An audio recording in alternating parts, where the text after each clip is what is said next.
Muy buenos días, mis hermanos. Pues estamos hoy aquí para terminar, por fin, la epístola del apóstol Pablo a Timoteo. Sabéis que hemos estado viendo con el tema del discipulado, pues esta epístola, ¿no? Que son 6 capítulos. Y hoy cerramos con el 6º capítulo, ¿verdad? Y sabemos que esta es una carta pues que envió el apóstol Pablo a Timoteo en el momento en el que lo mandó como pastor a Éfeso para corregir una serie de situaciones que estaba viviendo la iglesia. Y realmente yo les recomiendo a todos ustedes que la lean en profundidad, porque aquí nosotros podemos poner énfasis en alguna cosa, pero tiene muchísima riqueza. Es imposible cubrir en una predicación pues todo el contenido de un capítulo, por ejemplo. Entonces hay muchas cosas que yo los invito a que ustedes las estén revisando, las estén viendo. Pues Pablo trabajaba con Timoteo. Timoteo era colaborador de Pablo y ya tenían 10, 15 años trabajando cuando él lo envía a la iglesia de Éfeso como pastor. Y bueno, para hacer un rápido recuento, en el capítulo 1 vimos como él pues quita o echa a algunos de los líderes que estaban con algunas enseñanzas desviadas de la palabra y le enseña a Timoteo cuál debe ser la correcta enseñanza. Luego en el capítulo 2 instruye a los hombres a la oración, a que deben ponerse en la oración, y también confronta a algunas mujeres que de alguna manera se habían adueñado del liderazgo de la iglesia. En el capítulo 3 le explica cuáles son los criterios de carácter para elegir un nuevo liderazgo en la iglesia. En el capítulo 4 habla de las consecuencias o del peligro que resulta desviarse de la fe y de la palabra, y da pautas de cómo evitarlo. En el capítulo 5 nos habla de las relaciones correctas con los diferentes grupos de la iglesia, del cuidado que hay que tener con las viudas, con las personas más desfavorecidas de la iglesia, pero también habla de las prioridades del ministerio pastoral y hasta de cómo debe ser el gobierno de la iglesia. Es muy interesante. Y así llegamos al capítulo 6. En este capítulo 6, Pablo se enfoca más en la persona de Timoteo. Ya no es haz esto, haz aquello, ya es Timoteo, tu corazón, tu vida, tienes que tenerla firme. ¿Por qué? Porque vas a enfrentar situaciones, vas a enfrentar dificultades y es importante que tú estés bien centrado. De manera que eso es lo que podemos ver en este capítulo. Versículos claves, pues yo diría que el 11 y el 12, voy a leer en la versión Reina Valera. Dicen así, versículos 11 y 12 del capítulo 6 de Primera de Timoteo. Dice así: pero tú, hombre de Dios, huye de estas cosas y sigue la justicia, la piedad, la fe, el amor, la paciencia, la mansedumbre. Pelea la buena batalla de la fe. Echa mano de la vida eterna, a la que también fuiste llamado, una vez que hiciste la buena profesión delante de muchos testigos. Y lo primero que me gustaría comentar es este término que usa Pablo de hombre de Dios. Ese título que le dice Pablo a Timoteo. ¿A qué os suena eso? ¿Os suena eso de algo? ¿Lo habéis escuchado antes? Pues en el Antiguo Testamento está más de 70 veces. Este es un título que normalmente se emplea a las personas que hablaban en representación de Dios. Personas que decían el consejo de Dios. Personas que llevaban la palabra de Dios. Y el primero al que se menciona con este título es el mismo Moisés. Claro, depende de la versión, puede ser varón de Dios, hombre de Dios. De manera que a mí me parece que es un buen título para alguien que quiere ser discípulo de Dios. Hombre de Dios, mujer de Dios, alguien que quiere llevar el mensaje de Dios, alguien que de alguna manera quiere representar al Señor con su vida, pues deberíamos poder llamarnos hombres, mujeres de Dios. De manera que cuando Pablo dice hombre de Dios, pues siéntete aludido. Si tú eres una persona que sigue al Señor, si tú eres una persona que quiere ser guiado por su palabra, pues tenemos que sentirnos aludidos. Alguien que quiere parecerse cada día más a Jesús. Alguien que quiere cumplir su misión. Entonces, hombre de Dios, mujer de Dios. Esto que dice Pablo es para ti. Y hay tres cosas que vamos a enfatizar de lo que Pablo le dice a Timoteo, al hombre de Dios. Y esas tres cosas son, número uno, ¿de qué huye o qué debe evitar? ¿De qué huye, qué debe evitar? Número dos, ¿qué persigue y por qué pelea? ¿Qué persigue y por qué pelea? Y número tres, ¿a qué es fiel el hombre y la mujer de Dios? ¿A qué es fiel? ¿Verdad? Y por eso es que he titulado esta predicación La batalla del discípulo. Porque, como bien dice el texto dice, pelea la buena batalla. Es una lucha. Es una lucha. Ser seguidor de Cristo no es, hoy me entrego, soy cristiano y ya está, ¿no? Ese es el comienzo de una lucha. Entonces, vayamos rápidamente al punto 1. ¿De qué huye o qué evita el discípulo, el buen discípulo?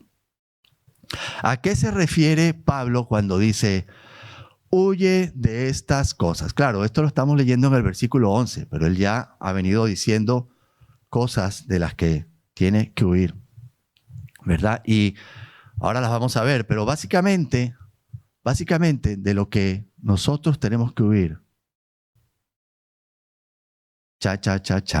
es de nosotros mismos. Es de nosotros mismos, de nuestras propias motivaciones equivocadas. Nuestras propias motivaciones. Es verdad que nuestras motivaciones dirigen nuestra vida. Nuestros deseos, nuestras metas dirigen nuestra vida. Por eso el Señor dijo, el mismo Jesús dijo, si alguno quiere venir en pos de mí, niéguese a sí mismo, tome su cruz, y ahí está, y sígueme, ¿no? Y no es algo que se menciona una sola vez. De hecho, está en los 3 evangelios sinópticos, aparece. Y cuando decimos niégate a ti mismo, estás hablando de eso, de negar tus propias motivaciones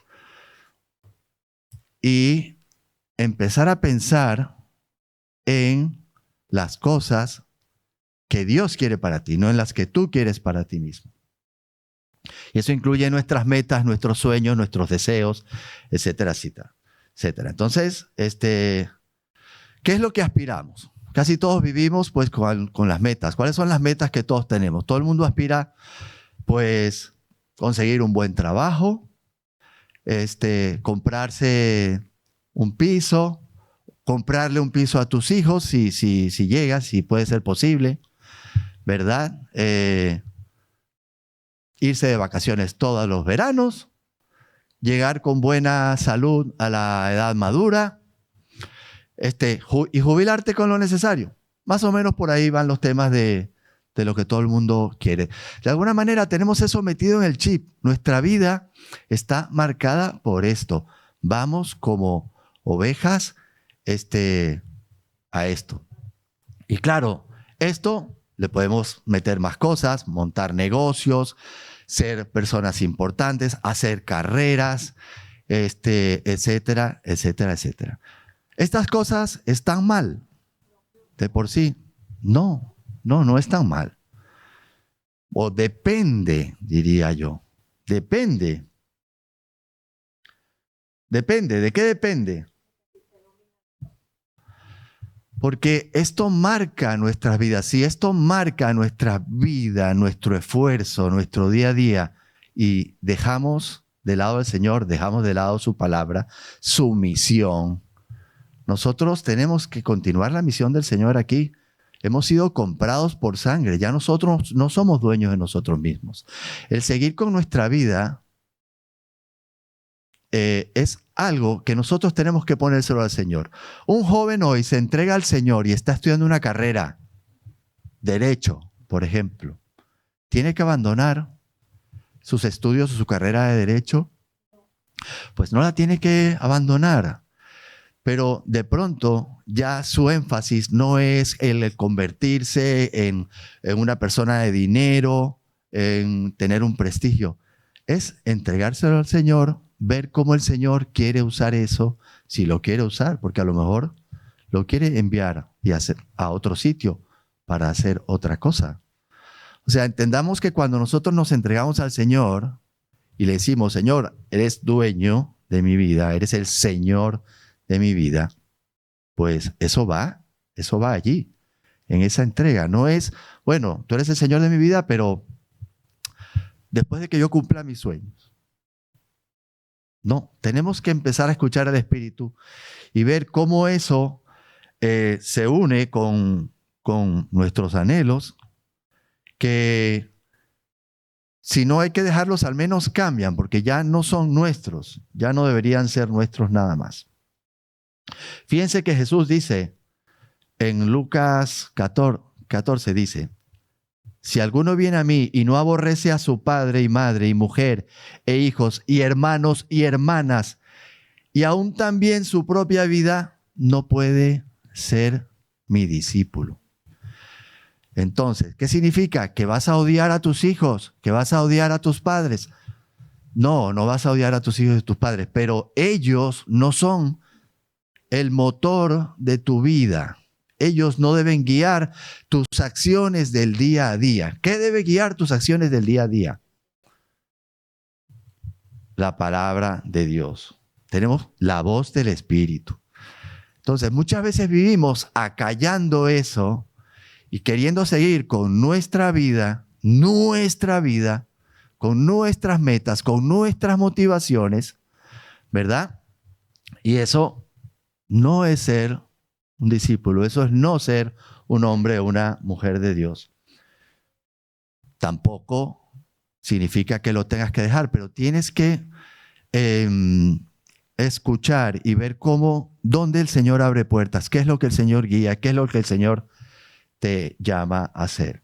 Entonces, podríamos decir que evitar guiar tu vida en función de tener una carrera importante, ganar dinero, convertirte en alguien importante, hacer negocios,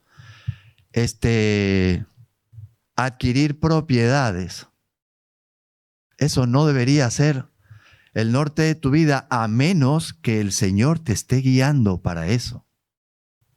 A menos, por eso digo, a menos que el Señor te esté guiando para eso, porque el Señor utiliza gente, el Señor le da prosperidad a gente, también para sus propósitos. Y seguro alguien me va a decir, bueno, pero es que yo el negocio que quiero montar es para ayudar a la gente. ¿Eso está mal? Pues no sé. Eso tienes que preguntárselo al Señor. Es decir, si el Señor bendice eso para que tú ayudes a la gente, pues te lo mostrará. Pero de pronto eres tú el que estás empeñado en eso y no es algo que el Señor quiera hacer contigo. ¿Entiendes? Entonces, la respuesta no es fácil. La respuesta no es ni sí o ni no. La respuesta está en el Señor. Señor, ¿qué es lo que tú quieres? Señor, ¿dónde tú me vas a abrir las puertas? Y tenemos que vivir en esa continua dependencia, entendiendo de que mi camino lo defines tú. Mi camino no lo defino yo por mis propias fuerzas o por mis propias ideas. Pero ¿qué pasa? Que nos hacemos cristianos y nuestras motivaciones también las traemos a la iglesia. Entonces, muchas veces, vamos a leer el versículo 9 y 10 de este capítulo 6. Dice lo siguiente. Versículos 9 y 10 dicen: los que quieren enriquecerse caen en tentaciones y trampas y en muchas ambiciones insensatas y dañinas que hunden a las personas en perdición y muerte. Porque la codicia es la raíz de todos los males. Y muchos, por ser codiciosos, se extraviaron de la fe y asimismo se acarrearon muchos dolores. Entonces, esta palabra codicia que aparece aquí es del griego filarguria.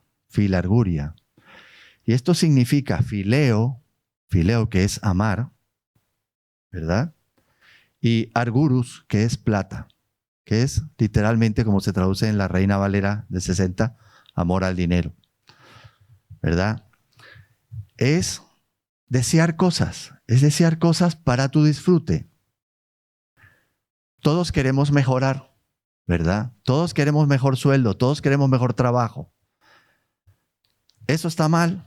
No, no necesariamente está mal, a menos que eso sea, como decíamos antes, el énfasis de tu vida, el logro que quieras. Y entonces tu vida es tuya y no es del Señor. Entonces, y quien dice dinero, dice cualquier cosa material que el dinero puede comprar. El Señor nos dice que nosotros debemos hacernos tesoros en el cielo y no tesoros en la tierra. ¿Por qué? Porque nada nos podremos llevar. ¿De qué sirve que tú te empeñes en conseguir propiedades, cosas, en vez de escuchar lo que el Señor te está guiando a hacer? Si al final tu vida en el Señor, en la eternidad, no va a tener nada de eso. Al final, tú no te vas a llevar nada de lo que hagas aquí. ¿Significa eso que no voy a planificar mi vejez o que no voy a planificar la universidad de mis hijos? No, significa que tu vida no está, el motor de tu vida no está guiado por eso. Y tú, como decíamos, tienes que escuchar la voz del Señor. Entonces, alguien me va a decir, estoy seguro que alguien que escuche esto por YouTube va a decir, bueno, este hombre se le fue un tornillo. O sea, está diciendo que no tengamos metas, que no tengamos sueños, que no tengamos anhelos, que no busquemos mejorar en nuestro trabajo, que no busquemos hacer nuestros negocios, que no busquemos hacer estas cosas. Y no es lo que estoy diciendo.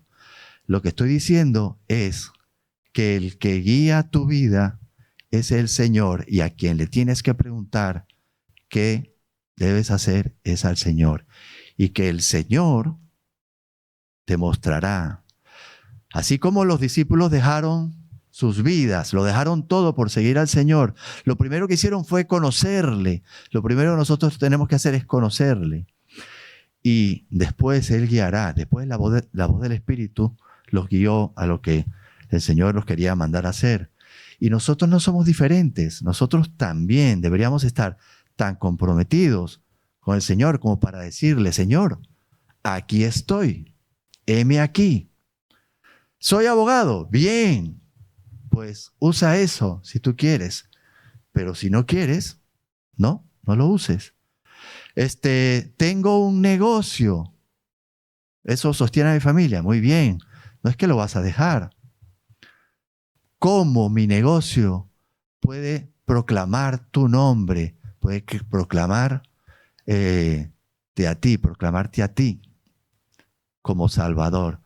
¿Cómo esa actividad mía, ese trabajo mío, ¿verdad? En vez de convertirse en una meta para yo tener dinero, puedes tú utilizarlo para llegar a gente, para conocer gente, para que vean mi vida, para que vean mi testimonio de persona, de cristiano, cómo me comporto con la gente, cómo soy con estos, cómo soy con aquellos, y puedan venir a ti, que es la mayor ganancia que hay. La mayor ganancia no está en el dinero que una persona puede conseguir, sino está en conocerle a Él. Amén. Entonces, y hay alguno que me va a decir, bueno, pero es que yo no tengo nada, o sea, eso no viene conmigo porque yo vivo al día. A lo mejor tú vives al día, pero a lo mejor tú tienes el deseo de hacer dinero. Y aunque no tengas ahora, tú lo anhelas con todo tu corazón.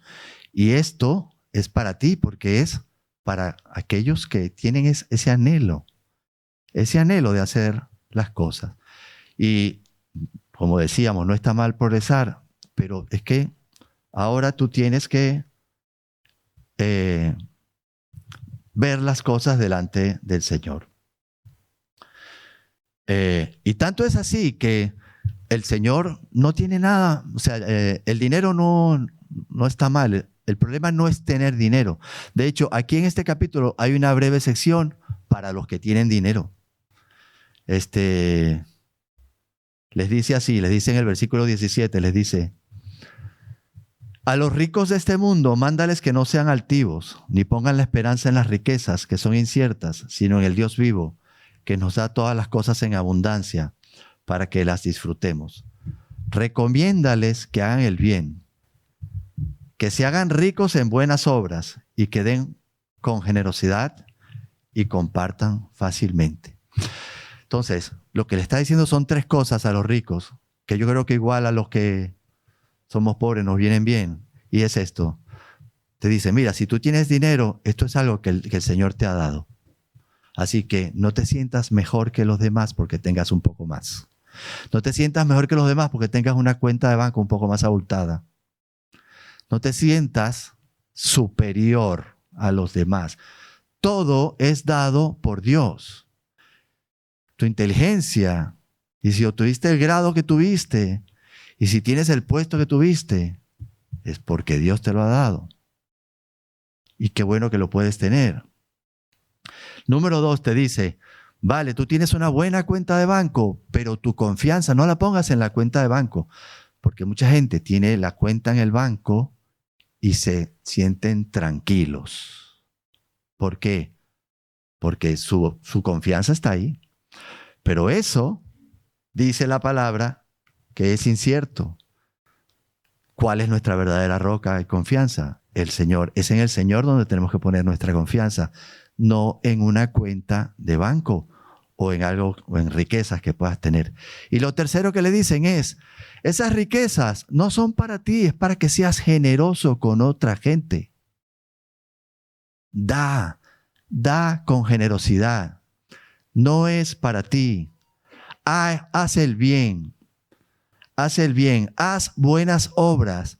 El Señor te ha dado eso para que tú bendigas a otra gente. ¿Verdad? Entonces, y de ese modo, dice en el versículo 19, atesorarán para sí fundamento para el futuro y alcanzarán la vida eterna. Entonces, sí, ayudar a otras personas en necesidad es una bendición. Es algo que nosotros estamos llamados a hacer, lo vamos a ver. Pero el mejor bien que podemos hacer por alguien es testificarles de Jesús, porque esa es la mayor ganancia, es la vida con la felicidad absoluta. Y veréis cómo habla Pablo de las motivaciones nuestras, de nuestro corazón. Dice en el versículo 3, si alguno enseña otra cosa y no se adhiere a las sanas palabras de nuestro Señor Jesucristo y a la doctrina que es conforme a la piedad, está cegado por el orgullo.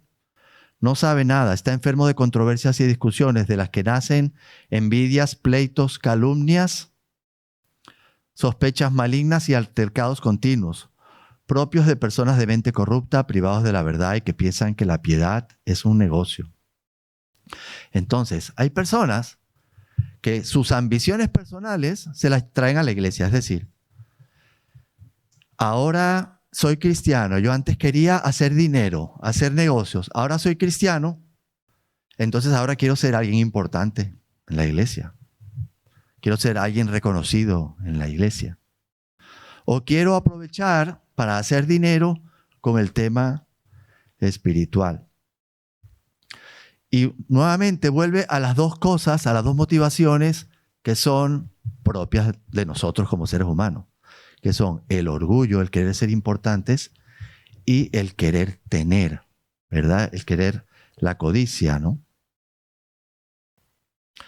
Pero ahora Pablo no le está diciendo, Pablo le está diciendo que aquellos que de alguna manera buscan sus propias motivaciones se terminan desviando de la palabra, pero no le está diciendo a él que busque a los que están desviados de la palabra. Lo que le está diciendo es, cuidado con tu corazón.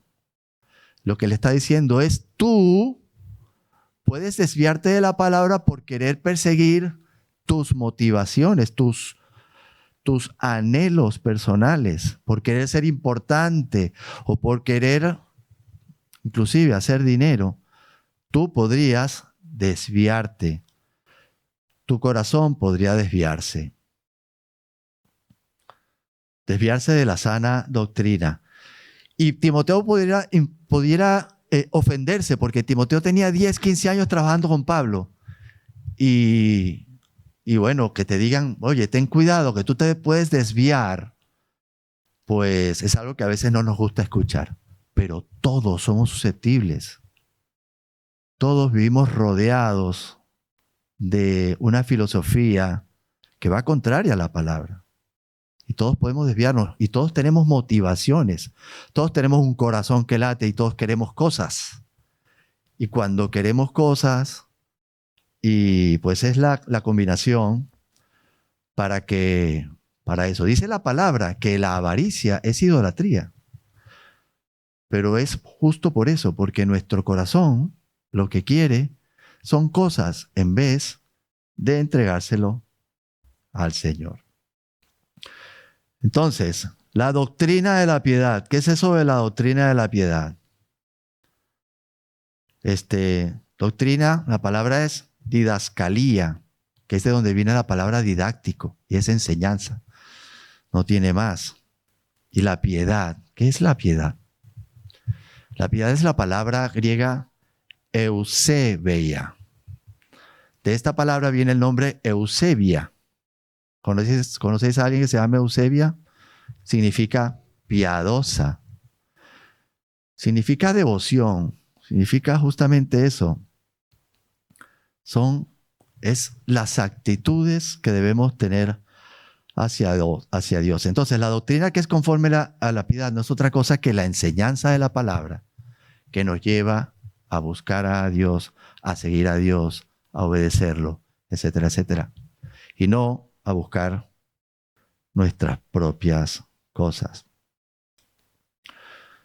Entonces, y el texto nos dice, cuando nosotros estamos siendo orgullosos con la palabra, porque nos dice que cuando enseñamos otra cosa y no nos adherimos a la palabra, dice el texto que acabamos de leer, cuando enseñamos otra cosa, cuando cogemos la Biblia y queremos mejorarla, vamos a añadirle, ¿sabes?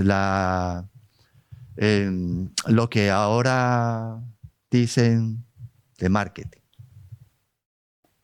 O lo que ahora está de moda de esto o de aquello.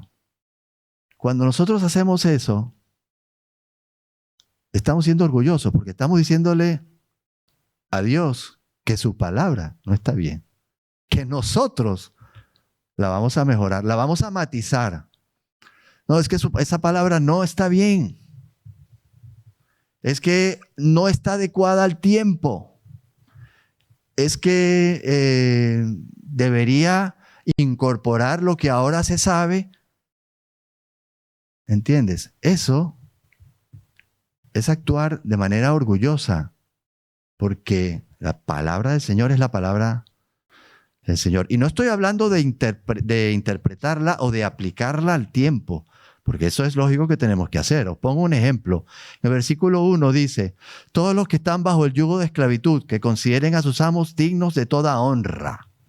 El versículo 1 de este capítulo dice, todos los que están bajo el yugo de esclavitud, que consideren a sus amos dignos de toda honra.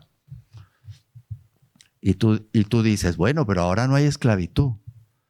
Ahora no hay esclavitud, pero lo que aquí te está diciendo es que lo importante es que tú trates a las personas que están en una jerarquía superior, en la actividad que sea que tú estés, que los trates. Así ellos te traten mal, tú debes tratarlos con honra. ¿Por qué?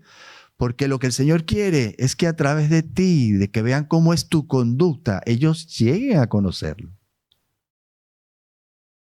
Entonces, pero esto es un ejemplo. Lo que quiero decir es que, claro, la palabra tenemos que aplicarla a nuestro tiempo.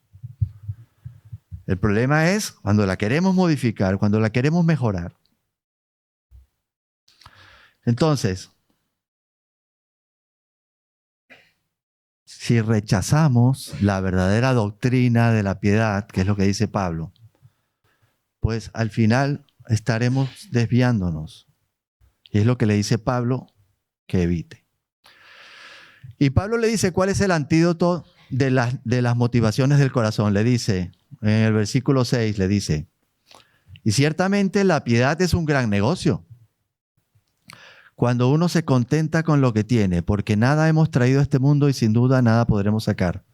Así que si tenemos sustento y abrigo, estemos contentos con eso. Y si tienes más, porque el Señor te ha dado más, pues muy bien. Sé generoso, acuérdate de lo que dijimos antes. No hay mejor negocio que conocer al Señor. No hay mejor ganancia. Negocio es un medio para obtener ganancia. Que el ser coherederos del reino de Dios y su justicia. Entonces, ¿cuál es el antídoto para esas cosas que nosotros queremos obtener? El contentamiento. Estar contentos con lo que el Señor nos da.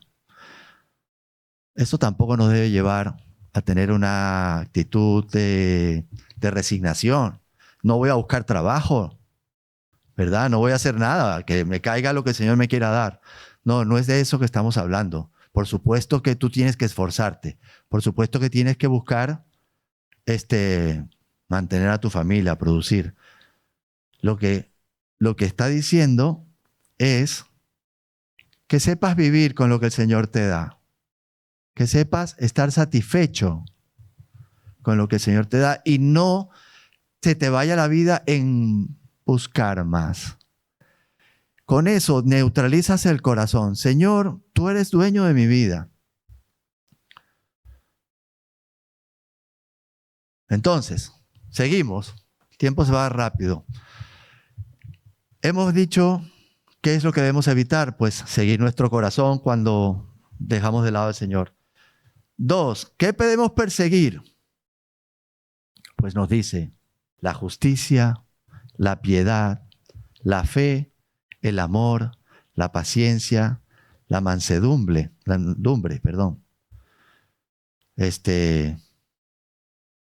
justicia.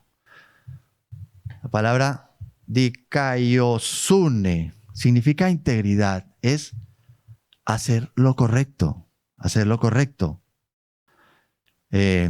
pero en la palabra, la justicia es mucho más que hacer lo correcto, porque nos dice, por ejemplo, la palabra que debemos usar nuestros miembros como instrumentos de justicia. Nos dice que debemos, segunda de Pedro nos dice que debemos seguir y conocer a Jesús y escapar de la contaminación del mundo, es seguir el camino de justicia. Y que nos dice el mismo Jesús que vamos a sufrir persecución por causa de la justicia. Entonces, y nos dice la palabra en 2 de Timoteo 3:16, que todos deberíamos sabernos de memoria, que la palabra nos instruye, es útil, ¿verdad? Y nos instruye en justicia. O sea, que es la palabra de Dios la que nos enseña a vivir como Dios quiere que vivamos. Y el camino de justicia es el camino de salvación. Amén. La piedad, ya dijimos un poco qué era. Yo solamente quiero agregar a lo que ya dijimos de la palabra eusebeia, que cuando se tradujo la Biblia del hebreo al griego, que esa versión se llamó la Septuaginta, tradujeron todo el Antiguo Testamento del hebreo al griego y tradujeron el temor de Dios. Sabéis que en el Antiguo Testamento habla mucho del temor de Dios. Pues la palabra que utilizaron para traducir temor fue justamente esta: eusebeia, devoción. Y a mí me gustaría explicarlo con un ejemplo. ¿Cómo tú explicas el temor de Dios? ¿Es miedo? ¿Miedo? ¿Le vamos a temer a Dios? Él es el Dios que nos va a dar el garrotazo en la cabeza. ¿Es ese el temor del que está hablando? Yo quisiera que tú compararas, por ejemplo, el matón del barrio. O sea, si tú sales de noche a la calle o vuelves de noche de alguna cosa y vuelves a las 3 de la mañana a tu casa y tú te consigues enfrente al matón del barrio, eso es miedo. Miedo por tu vida, ¿no? No, ese no es el miedo que estamos hablando. El miedo sería el que sentiría un inglés por de pronto que le presenten o que le hayan presentado a la reina Isabel II. Bueno, el pasado, ya no está, ¿no? Pero, o sea, wow, estoy ante la presencia de la reina. Es ese respeto, eso condiciona tu conducta, porque tú no te vas a comportar igual delante de esa señora. Si tú eres un inglés, sabes que aprecia la monarquía, que si no estás en presencia de esa señora. Pues el temor de Dios es eso, pero multiplicado por 100 hacia el Señor, ¿verdad? Y además, teniendo en cuenta que nosotros sí estamos en presencia continua del Señor. O sea que ese respeto ese miedo es ese respeto por estar ante la presencia del Señor Todopoderoso. Y por supuesto que debería condicionar nuestra conducta. Deberíamos nosotros sentir, practicar la conciencia de estar en su presencia. Estoy seguro de que nos comportaríamos diferente muchas veces. Si practicamos eso, estoy en la presencia del Señor, el Señor está conmigo. ¿Cómo voy a ponerme así? ¿Cómo voy a hacer esto o aquello? Entonces, la piedad es algo que nos dice el apóstol Pedro que debemos desarrollar. Nos dice que debemos añadir a nuestra fe virtud, a la virtud conocimiento, al conocimiento dominio propio, al dominio propio paciencia, a la paciencia piedad, a la piedad afecto fraternal y amor. ¿Qué más? Fe, amor, paciencia. Fe, que sabemos que es la certeza y la confianza en Dios. Eso es fe. Pero eso tenemos que practicarlo cuando ponemos nuestra confianza en el Señor y no queremos resolver las cosas por nosotros mismos. El amor, el verdadero amor ágape, el amor de Dios, el amor que no espera nada a cambio. Son cosas que los cristianos tenemos que practicar. La paciencia, que es perseverancia, es resistir. Y la palabra de Dios nos dice muchas veces, si perseveramos, nos salvaremos. ¿Cómo es esto de que si perseveramos nos salvaremos? No hay que somos salvos ya por fe cuando recibimos al Señor. ¿Por qué tenemos que perseverar para salvarnos? Porque perseverando es que nosotros demostramos que verdaderamente somos genuinos convertidos. Es perseverando que nosotros le decimos al mundo de qué estamos hechos. Y dice, pelea la buena batalla de la fe, echa mano de la vida eterna. Y esta palabra, pelea, puede sonar un poco fuerte. Hay gente que no le gusta ver la vida cristiana como una pelea, pero es una pelea. Nos dice la palabra que no luchamos contra carne ni sangre, ¿verdad? Y tenemos que además luchar contra nosotros mismos. Esta palabra se usa, es agonizomai. Agonizomai, que es de donde viene la palabra agonía o agonizar. O sea que es una lucha continuada, ¿verdad? Que tenemos que mantener los cristianos. En 2 de Timoteo 4 dice el mismo apóstol Pablo, dice, he peleado la buena batalla, he acabado la carrera, he guardado la fe. O sea que lo que le dice a Timoteo que haga es lo mismo que él ha estado haciendo. Guardar la fe, la piedad, el amor, la paciencia. Todas esas cosas son las que deberían caracterizarnos. Y son las que nos llevan a dar testimonio. Y dice el apóstol,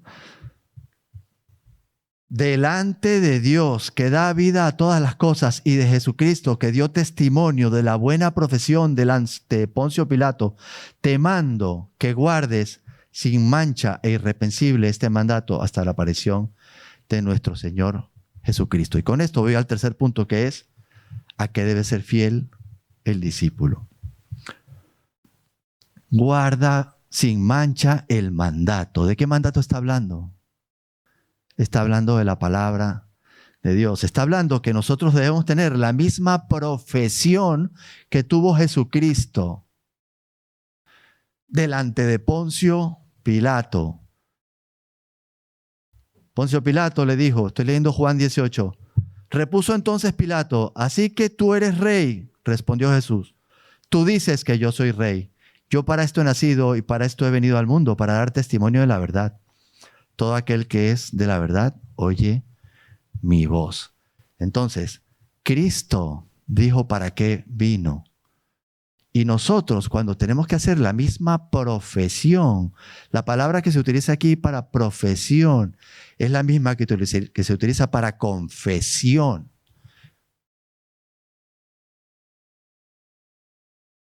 Que significa decir lo mismo.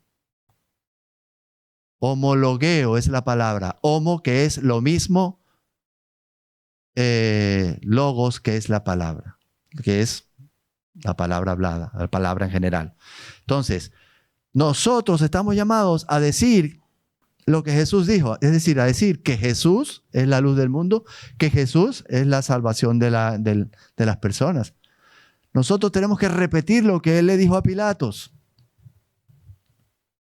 Y eso lo vamos a hacer con nuestra profesión, con lo que decimos, pero no solamente con lo que decimos, sino también con lo que hacemos, con cómo somos, persiguiendo la piedad, persiguiendo la verdad, persiguiendo el amor, con paciencia. Y huyendo de hacer lo que dice nuestro corazón. Entonces, ¿qué huye o qué evita el discípulo? Pues seguir su propio corazón. Nuestro corazón es engañoso. ¿Cuál es el antídoto a esto? El contentamiento. Y eso lo estuvimos viendo por casi todo un año. El gozo de la presencia del Señor. ¿Qué persigue y qué pelea?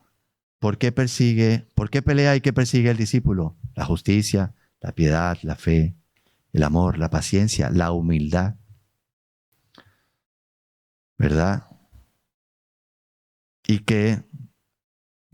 a qué debemos ser fiel? Pues a la palabra. La palabra del Señor es muy importante. Y nosotros debemos tratar a la palabra del Señor igual que al Señor. Es su palabra revelada. Debemos tener reverencia por la palabra.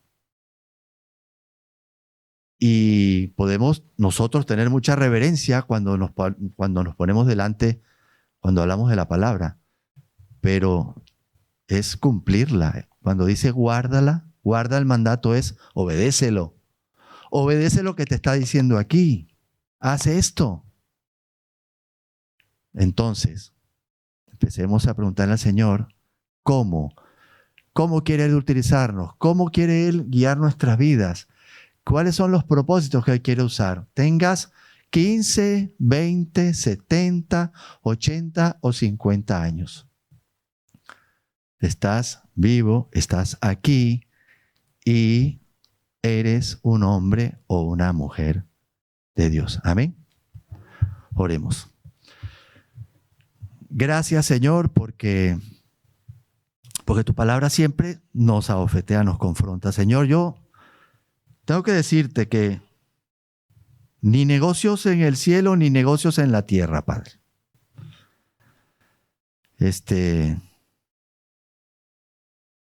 Pero, Señor, aquí estoy. Me pongo delante de ti, Señor, y me rindo a ti para que tú reordenes lo que tengas que ordenar. Igualmente, Señor, pongo a todas las personas de esta congregación, Señor, que seas tú hablándole a cada quien, mostrando qué debe seguir, qué debe cambiar, qué actitudes debe tener para honrar tu palabra, para obedecerla, para escuchar tu voz de qué es lo que tú quieres que sean sus motivaciones de vida, que probablemente tenga que sustituir las motivaciones que tienen. Señor, ayúdanos a ser banderas de la fe, del amor, de la humildad, de la piedad, de la justicia, Señor. Ayúdanos a decirle al mundo que tú eres el Señor, que esa es la mayor ganancia que hay, que esa es la mejor meta que puede cualquiera perseguir. Ayúdanos a que lo podamos hacer de palabra y también de ejemplo, Señor, en lo que vean en nosotros cada día. Y seamos buenos hombres y buenas mujeres de Dios, así como Pablo le instruía a Timoteo que fuera. Y te damos gracias por lo que hagas en nuestras vidas, en el nombre de Jesús. Amén.